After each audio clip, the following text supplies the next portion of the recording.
Assalamualaikum warahmatullahi wabarakatuh. Perkenalkan, nama saya Muhammad Fadil Akbar. Saya berasal dari Universitas Muhammad Nasir Bukit Tinggi. Dan video ini adalah sebagai UTS saya. Alhamdulillahilladzi hadana li hadza wa ma kunna linahtadiya an hadanallah. Asyhadu an la ilaha illallah wa asyhadu anna Muhammadan abduhu wa rasuluh sallallahu alaihi wasallam. Pertama dan utama sekali, marilah kita panjatkan puji dan syukur kita atas kehadiran Allah SWT yang mana masih memberikan kesempatan kita untuk hidup sampai sekarang ini. Selawat beserta salam kita kirimkan buat junjungan kita, yakni Nabi Muhammad SAW, yang mana telah membawa kita dari alam kebodohan sampai ke alam penuh ilmu pengetahuan seperti sekarang ini. Yang terhormat kepada Pak dosen saya, Bapak Hengki Januardi, selaku dosen pengampu jurusan Hukum Administrasi Negara, serta teman-teman yang saya banggakan. Baiklah, untuk tidak memperpanjang mukadimah, saya akan menjelaskan tentang Hukum Administrasi Negara atau HAN. Hukum Administrasi Negara atau HAN adalah cabang ilmu hukum yang mengatur hubungan antara pemerintah dengan warga negara, serta mengatur tentang kewenangan, tugas, dan tanggung jawab pemerintah dalam menjalankan fungsi pemerintahan. Beberapa pengertian hukum administrasi negara menurut para tokoh ahli. 1. Menurut Philippus M. Hajon, HAN adalah hukum yang mengatur tentang cara pemerintahan melaksanakan tugas-tugas pemerintahan, baik dalam hubungan dengan warga negara maupun dalam hubungannya dengan badan-badan tata usaha negara lainnya. Menurut Syahran Basah, HAN adalah hukum yang mengatur penyelenggaraan pemerintahan, baik dalam arti luas termasuk hubungan kekuasaan antara pemerintah dengan warga negara, maupun dalam arti sempit hanya menyangkut administrasi pemerintahan. Secara umum, HAN mengatur tentang kewenangan, tugas, dan tanggung jawab pemerintah dalam menjalankan fungsi pemerintahan, serta hubungan antara pemerintah dengan warga negara. HAN menjadi landasan bagi pemerintah dalam menjalankan aktivitas pemerintahan secara tertib dan sesuai dengan peraturan perundang-undangan. Sumber-sumber hukum dari administrasi negara. Sumber hukum material. Sumber hukum material sendiri adalah sumber hukum yang menentukan isi aturan hukum itu, dan untuk menentukan isi hukum itu dipengaruhi oleh banyak faktor, yaitu 1. Faktor sejarah, 2. Faktor sosiologis, 3. Faktor filosofis. Dan yang kedua adalah sumber hukum formil. Sumber hukum formil adalah kaidah hukum yang dilihat dari segi bentuk dengan diberi suatu bentuk melalui proses tertentu. Maka kaidah itu akan berlaku umum dan mengikat seluruh warga masyarakat dan ditaati oleh warga masyarakat. Sumber hukum formil hukum administrasi negara adalah undang-undang, kebiasaan, jurisprudensi, dan doktrin. Sejarah dari hukum administrasi negara. 1. Abad pertengahan. Pada masa ini, hukum administrasi belum berkembang secara sistematik. Kekuasaan pemerintahan masih bersifat absolut dan tidak terbatas. Hubungan antara penguasa rakyat didasarkan pada konsep raja sebagai pemilik negara. 2. Fase abad 18 sampai 19. Seiring dengan munculnya konsep negara hukum dan pemisahan kekuasaan, hukum administrasi mulai berkembang.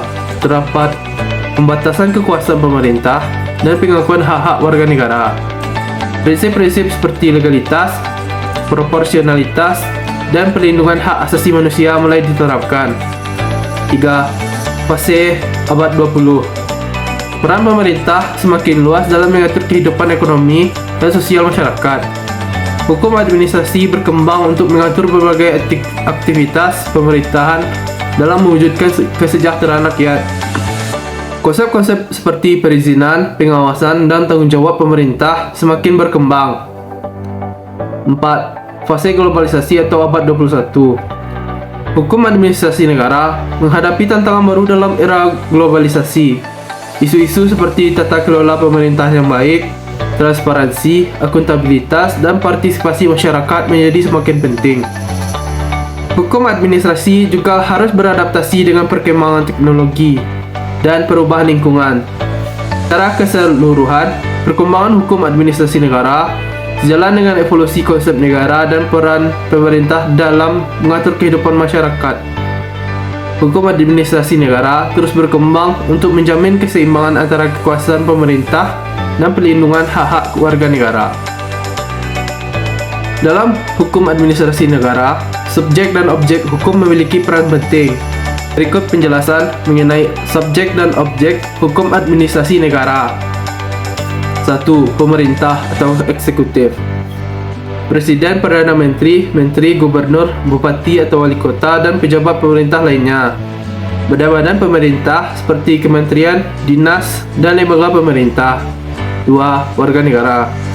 Individu atau badan hukum privat, perusahaan, organisasi, dan lainnya yang berinteraksi dengan pemerintah, memiliki hak dan kewajiban dalam hubungannya dengan pemerintah. 2. Objek hukum administrasi negara. 1. Tindakan pemerintah. Penetapan peraturan seperti peraturan pemerintah, peraturan menteri, dan lainnya.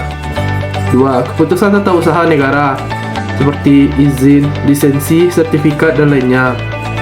3. Tindakan faktual seperti pengawasan, pemeriksaan, dan lainnya. 2. Hubungan hukum administrasi negara. Hubungan antara pemerintah dan warga negara. Hubungan antara badan atau instansi pemerintah. Hubungan antara pemerintah dengan badan hukum privat. Subjek hukum administrasi negara adalah pihak-pihak yang terlibat dalam hubungan hukum administrasi, baik pemerintah maupun warga negara.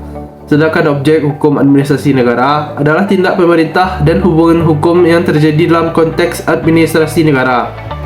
Hukum administrasi negara memiliki hubungan erat dengan beberapa cabang ilmu hukum lainnya, antara lain 1. Hukum tata negara.